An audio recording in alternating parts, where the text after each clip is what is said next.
Hey everyone, it's Chuck, and today I want to share a time scripture passage that I got out of my time with Jesus, and also a memory. Now, I got to warn you, it's a gross memory, but we'll get there when we get there. But this morning I was reading in John 14, and in John 14:15 it says, "If you love me, you will keep my commandments." That really struck me this morning. The whole idea of obedience. We're living in an age where grace is emphasized, and man, I'll tell you, grace is amazing. It is absolutely amazing. Without Jesus, without his death on the cross, his shed blood for us, we would be totally sunk.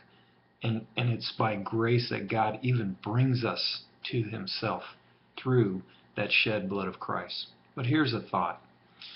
One of the things that I was thinking is, in our culture, we've almost come to the point where obedience is the contingency and grace is the primary thing that I lean on.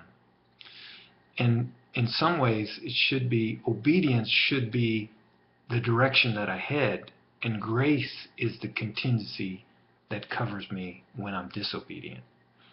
There's a big difference in that. One breeds commitment and lordship. That's obedience.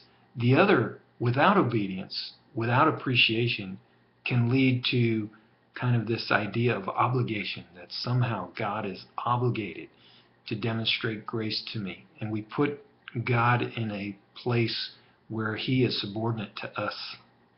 Now, I want you to hear me well. Grace is amazing.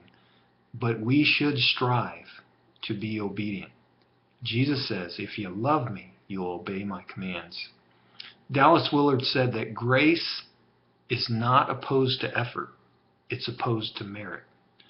Let's strive to be obedient to Jesus, for he is worthy to receive all glory, all honor, and all power, and our allegiance, our loyalties, and our obedience. Again, John 14:15, if you love me, you will keep my commandments. Here's the memory I was thinking about the other day. This is actually out of John 15 in verse 19. It kind of reminded me of this. When I was a young private, I used to have to go and clean the latrines. And back in those days, the Army allowed people to smoke in the barracks or in offices or whatever. And when we would go in to clean the latrines, our glorious duties as privates, someone would have inevitably thrown a cigarette butt in the urinal. And there was only one way to get that thing out of there.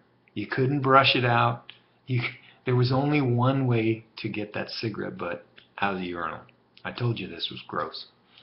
You had to reach in with your fingers and grab that cigarette butt and pull it out of all that filthiness and throw it away. Now, here's a thought. In John 15:19 it says, if you were of the world would love its own.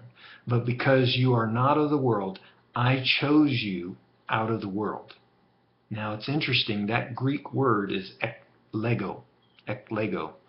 And it has the idea or the connotation of picking out. And I think that's a really good picture of what God's done with us.